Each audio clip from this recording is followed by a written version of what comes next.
litti dabarsuu dadhabuu hime. Manni maree tasgabbii fi nageenya gamtichaa akka jedhutti fonqolcha mootummaa eebila 11 bara 2019 hordofee biyyattiin bulchiinsa mootummaa siiviliin hoogganamu hundeessuu hanqattee jedhe. Manni maree tasgabbii fi nageenya gamtaa Afrikaa hokkara lubbuu namootaa nagaa akka darbuu fi miidhamni qaamaa akka qaqqabuuf ka'umsatee balaaleffate. Kana malees manni marichaa dura taa'an Koomishinii Gamtaa Afrikaa qooda fudhattoota Sudaan keessa jiran Igaadii fi Koomishinii mirga namummaa qindeessuun wixineen ta'ii bara 2019 lubbuu namaa dabarsee qorachuuf hundaa'e mana marichaatiif akka dhiyaatu gaafateera. Mormiin humna waraanaa aangoo fudhate kana irratti bahame magaalaa Kaartum keessatti guyyaa sadaffaaf itti fufee jira. Gama biraan ministeerri muummee Abdalla Hamdok kan aangoorraa kaafaman mana Jeneraal Abdul Fattah al-Burhaanii gara mana isaaniitti deebi'aniiru.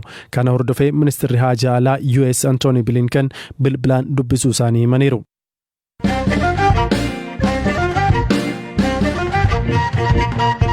Waldaan fannoo diimaa addunyaa waraana kaaba Itoophiyaa furmaata ariifachiisa barbaadaa jedha. Hoogganaan waldichaa Pitamoo ka guyyoota 3 fi Itoophiyaatti daawwannaa geegesse rakkoon biyyattii guyyaa guyyaan hammaachaa dhufu hima. Pitamoo gaafiif deebii BBC waliin taasisirraatti lakkoofsi namoota deeggarsa barbaadanii haalaan dabalaa dhufu hima. Kan furuun barbaachisa ta'ullee wanti abdii namaaf kennu mul'ataa hin jiru jedha. Gam biraanii naannoo Amaaratti waraanni humnoota TPLF fi humnoota mootummaa federaalaa waliin godhamu hammaataa dhufu jiraatonni BBC himan. Baqatoota 500 ol ta'anii fi da'oo kataate naannoo magaalaa Daseetti waraanni gaggeeffamaa jiru namootni dubbisni himan. Bakkee waraanni itti gaggeeffamaa jiru magaalaa Dasee irraa kiiloomeetira 7 fagaateeti. Booruu jedhamti. Karaa kutaa barriidha. Waraanni kutaa barrii fi booruu gidduutti gaggeeffamaa jira. Booruun magaala xiqqoodha. Hospitaala qabdi. Magaala Dasee keessa nagaadha. Uummannis galmawwan magaalittii eegaa jira. Hawaasa buqqa'ee dhufees oolchaa jiru. Dhaabbileen daldalaa cufaman jiru. Namoonni gadhiisanii bahanis jiru. Guyyaa 3 fi 4 dura jechuudha. Olola sangaan dhale jedhuun sodaatanii bahan. As gahan as galan oduu jedhuudhaani. Har'a an bakka waraanichaan ture. Garuu Dasee galan jedhamee sobaan odeeffamaa ture. Har'a waraana cimaatu jira. Bu'aa isaan barre. Dhiphina cimaa keessa jirra.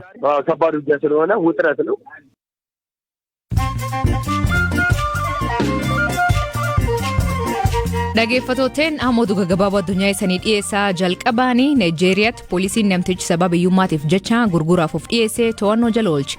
Ajajaan poolisii Islaamaa ka Hizba jedhamu Haaruun Ibn Sinaa namtichi kun to'annoo jala oolfamuu BBCf mirkaneessuun gochi dargaggoon kun raawwate amantaan dhorkamuu hima.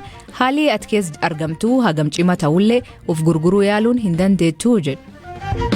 Keenyatti barattoonni Piriimiyer Liigii daawwachuu dhowwan kutaa ciisisaanii gubuun gabaafama.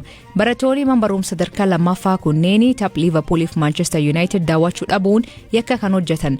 Akka miidiyaaleen biyyattii ibsanitti ammaatti barattoonni 4 qabamanii dhimmi isaanii ilaalamaa jira. Manni murtii olaanaa gamtaa Awurooppaa Pooland guyyaatti adabbii $1 miliyoona akka kaffalan ajaja. Poolandii fi gamtaan Awurooppaa jijjiiram dhimma murtiitiin wal qabatan irratti wal guufatan. Mootummaan Pooland adabbii kaffaltii kaa'uun fudhatama hin qabu jedhan. Hojjettoonni McDonald magaalota Ameerikaa 12 keessatti miidhaa saalqunnamtii erga mormuun hojii dhaaban. Dhaabbatichi garuu koomisaan dhiyeessan kana xiyyeeffannoo itti kennuu dhiisee jedha.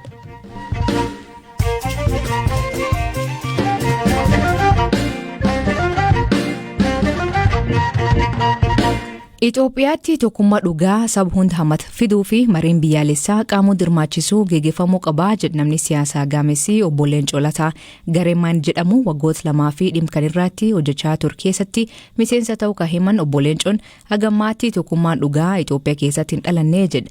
Mariin kun an barbaachisaa jechuun Waayilikii Zalaalem Taadessaa gaafate. Hedduu barbaachisaadha.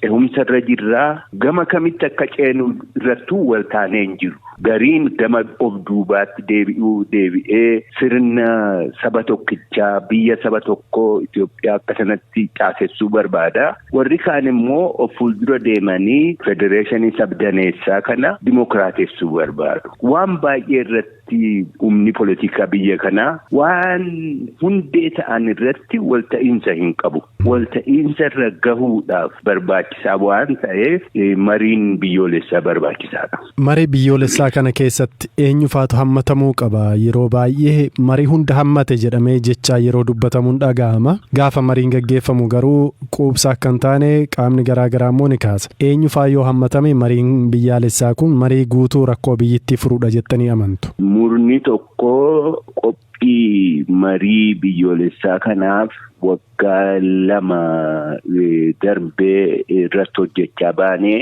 hojiin irratti hojjenne tokko qormaata gochuudha. Eenyufaa ilaala dubbiin marii biyyoolessaa kun ka jedhu isaan kan adda baafanneerra. Paartii duwwaa miti. Hojjettoonni keessa jiraachuu qaban, dhaabni qabeessaa keessa jiraachuu qaba, warri amantii hoogganan keessa jiraachuu qaban, uummanni saba isaa keessatti dhageettii qabu hamma danda'ame keessa jiraachuu qaban. Mootummaan qooda fudhata malee hoogganuu immoo hin qabu. Mootummaadhaan hoogganamnaan hin dabaa'u. Kanaaf mootummaan qooda keessa qabaachuun garuu hedduu barbaachisaadha. Maaliif deemee hojiirra ka oolu karaa mootummaa waan ta'u. Wanti kun heeraa oli. Waan heeratti deemu fa'ii mari'ata. Itoophiyaan biyya akkamiiti? Biyya saba tokkooti moo biyya saba danuuti? Biyya afaan tokkichiidhaan hojjetu moo biyya afaan saboota hundaatiin hojjetu ta'uu qaba? Itoophiyummaanoo maal fakkaata? Itoophiyaawwinnat jedhanii warri odeessan jiru. Itoophiyaawwinnatiin kun hanga ammaa eenyummaa saba tokkoo qofa hammata ture. Eenyummaa saboota Itoophiyaa hundaa immoo akkamitti akka inni hammatu gochuu dandeenyaa ka jedhu kana hunda waan hundee ta'an irratti mari'ata jechuudha. Deemee kun heera biyyaa keessattitu gala jechuudha. Marii kana booda mootummaa amma hundeeffame irratti namoonni dabalamanii hirmaachuu qaban, bulchiinsa keessa galuu qaban ni jiraatu moo maal jijjiiruu danda'aree? Nuti waan mootummaa miti amma dubbiin jabduuni ummatoonni biyya kanaa waan bu'uura ta'an irratti mari'ata malee mootummaa jijjiiruu, mootummaa buusuu fi kaa'uu hojii isaa miti kun. Biyya kanatti marii biyyoolessaa yeroo jedhamu yeroo hundumaa salphisanii fudhatu. Paartiileen keessattuu daddaffiitti mootummaa ta'uu barbaadu. Ammatti mootummaa ta'uun balaa ta'aayyuu. Eessatti ceenaa irratti wal hin taaneen biyyi kun. Jijjiirama duraan turerraa adda inni amma keessa jiru. Jijjiirama bu'uuraa fiduutu irra jira. Isin akka nama siyaasaatti akkasumas poolitikaa Itoophiyaa kana waggaa dheeraa akka nama keessa turetti tokkummaa biyyaalessaa Itoophiyaa kana akka uummataatti akka biyyaatti yeroo ilaaltan isin yaaddessaa? Tokkummaan dhugaa hagammaa Itoophiyaa keessatti mul'anne. Tokkummaa humnaan dhalatee humnaan eegamaa hamma ga'e. Dirqiidhaan dhalatee dirqiidhaan tokko taasisee bulchaa ture jiras. Tokkummaan dhugaa ammaan booda danda'ama. Marii kana keessaa tokko kan inni itti baasu akkamitti Itoophiyaa saboota Itoophiyaa tokko taasifnaa, tokkummaa isaanii immoo akkamitti tiksinaa ka jedhu irratti mari'atee.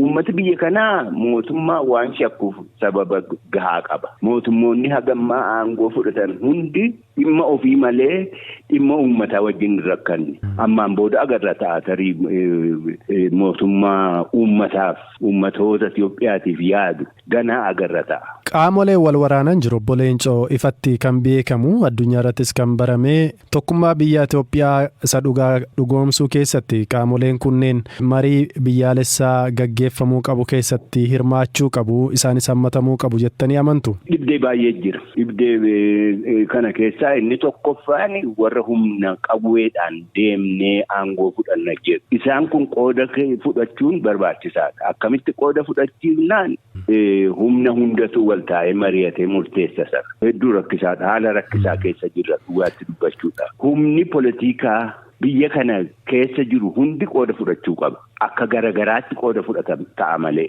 Kanaaf dhibdeen guddaan tokko jiru warra qawweedhaan deemaa jiru kana.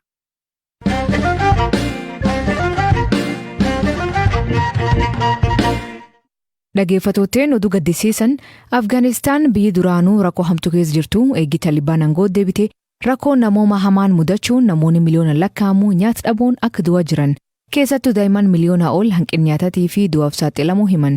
Gaazexeessituun BBC Yoggita Limaayee hospitaal dhaabbanni Medicine Sans Frontiers lixa biyyattii bakka Herat jedhamuutti ijaaree imaluun haal gaddisiisa uummata keessa jiru argite.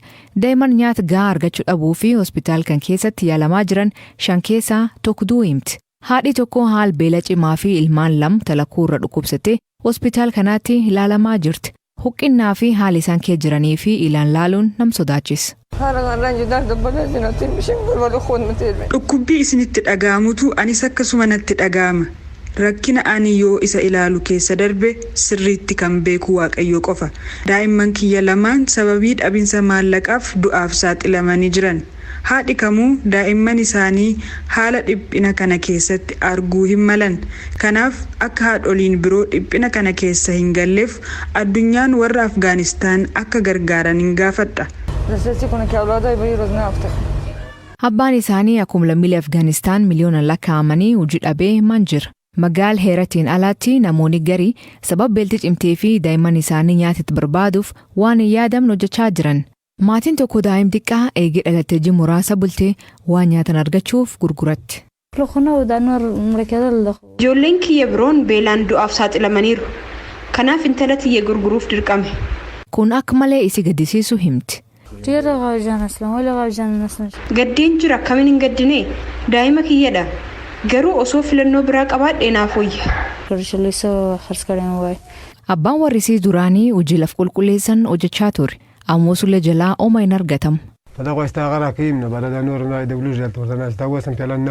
Akka malee beelofnee jirra. Daakuuf zayitii mana hin qabnu. Homaa hin qabnu. Intalti tiyya gara fuulduraatti jireenyi ishee maal akka ta'e hin beektu. Sababan gurgureef waan itti dhaga'amu hin beeku.